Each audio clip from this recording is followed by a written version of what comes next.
Out on this ever-changing platform of the frozen sea, towering walls of ice stand in their way. This will require mountaineering skills. Beaks come in useful as ice picks, and tobogganing is a quick way down.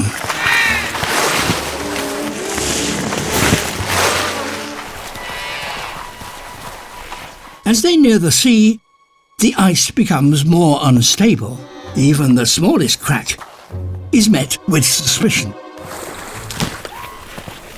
And with good reason, a crack can quickly turn into a gaping chasm.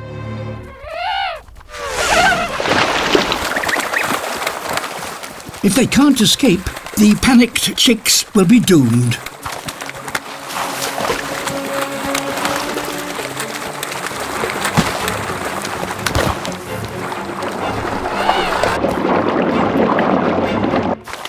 Made it. Finally, the end is in sight. The Southern Ocean.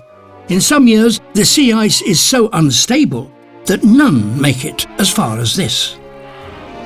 These chicks are the lucky ones.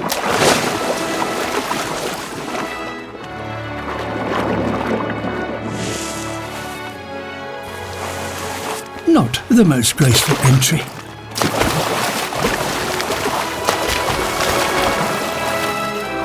But they are in their element. The sea. They may have endured the toughest of upbringings, but now they can reap the benefits of the long summer ahead and feed in the richest waters on Earth.